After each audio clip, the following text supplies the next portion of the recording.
Pilsy, with all the positivity, all the stars came to play. Some depth guys look good, but one guy who just has not had a good season is Dominik Kubalik. Now, if you look at just the overarching stats, they're still bad. But when you look at least he's scoring goals, and that's what he's known at. But when you're playing Jacques Martin, you got to play away from the puck. And he mentioned that before last night's game. Dominik Kubalik has to do a better job at playing away from the puck. And look, we know plus minus is not everything. We're not plus minus truthers here on the show. But when you are -8 worse than the next guy on the team and -13 worse than the next forward on the team, there's a bit of a trend developing with Dominik Kubalik. Kubalik only played 6 minutes and 51 seconds in last night's game against the Nashville Predators. And I made you guess, Pilsy. I said, how many shifts after the second period for Dominik Kubalik? The answer? 0. Stapled to the bench. I mean, we talked about it. He's got a minor injury. Was he a healthy scratch? It was a bit of gray area there with Dominik Kubalik, but at that point, I'd rather see Mark Kastelik go out there and at least bang bodies for a couple shifts and get in on the forecheck, because it just feels like a wasted roster spot right now for a $2.5 million player. There's a bit of a conundrum going on right now, Pilsy. What do you do with Dominik Kubalik? Yeah, I mean, he's just not fitting in here. And it seems like, Ross, when he was the guy, the roster player brought back in the DeBrincat trade, I kind of thought, okay, this is a guy who can be a middle six guy and add some scoring. But then the Sens add Tarasenko, and I think that was the writing on the wall for Kubalik, because maybe if Kubalik gets the opportunities that Tarasenko does, well, Tarasenko has earned those opportunities first and foremost with his play. But if Tarasenko isn't there and you have to put Kubalik in those positions, maybe he fares better. But that's just not the situation here. And it's unfortunate, Ross. I think they're working on trying to shine up Kubalik to get a better trade deal for him at the deadline.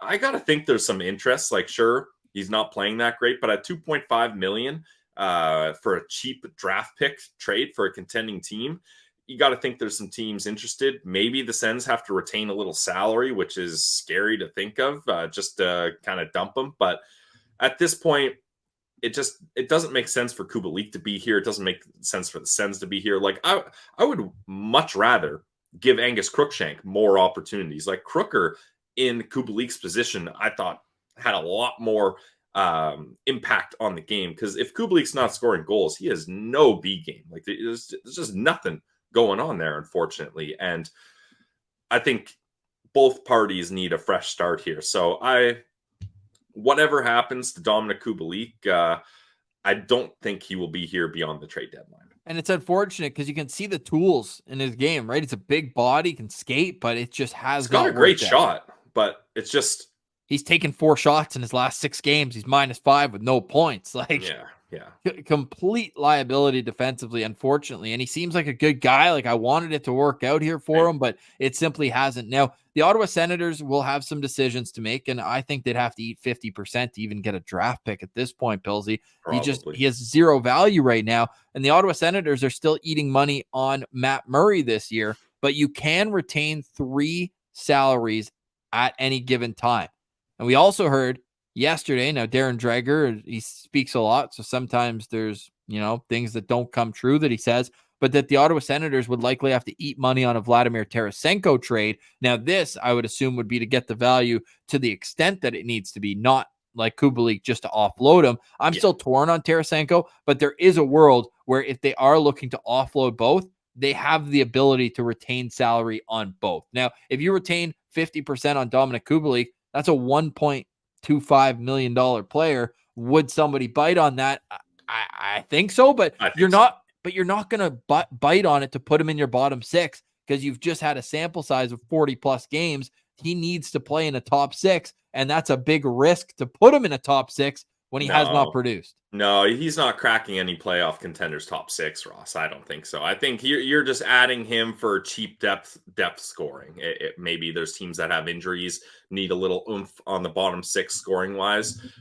there's no way teams are looking at Kubalik and trying to fit him in a top 6 role if they're playoff contenders. I don't think so. But then what are you acquiring? Take off your Sens hat, Billsy, put on another team's hat. What are you acquiring Dominik Kubalik to be on a playoff contending team? It's just depth scoring, right? Like if you've got some injuries and you need some scoring on the bottom 6, maybe you don't have the prospects that you think can jump up and help you out. Look, he's not going to be coveted a player, but similar, kind of like I would put him as a poor man's Thomas Tatar, right? Like similar situation. If the Sens retain 50%, similar cap hit as well. So Tatar can play like that too. Tatar can play away from the puck. That's to me the big difference. I guess from a Senators perspective, and what makes me nervous, because we're still more than a month away from the March 8th trade deadline. We're like 38, 39 days, and like he can't be in the Sens lineup until then. That's the thing. The Senators are a worse team when he's in the lineup, and clearly Jacques Martin has zero faith in his game. Zero. Yeah. And like, unfortunately, the Sens are at a point this season where they're out of it. So why not use the rest of the time to see what you got in prospects like Crookshank? Give Igor Sokolov another chance. See what he got in Yuri Shmekal. Like, there's so much more valuable things you can be doing with that roster spot that the sooner they deal with Kubalik, the better.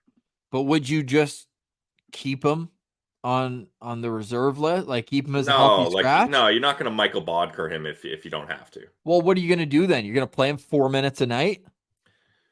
I don't know. I think you got to tell teams you're willing to eat half of it and you're willing to take a late draft pick in return. I take no pride in saying this. I put him on waivers. Yeah. Then you don't have to retain that. But retaining the salary isn't a big deal for the Sens.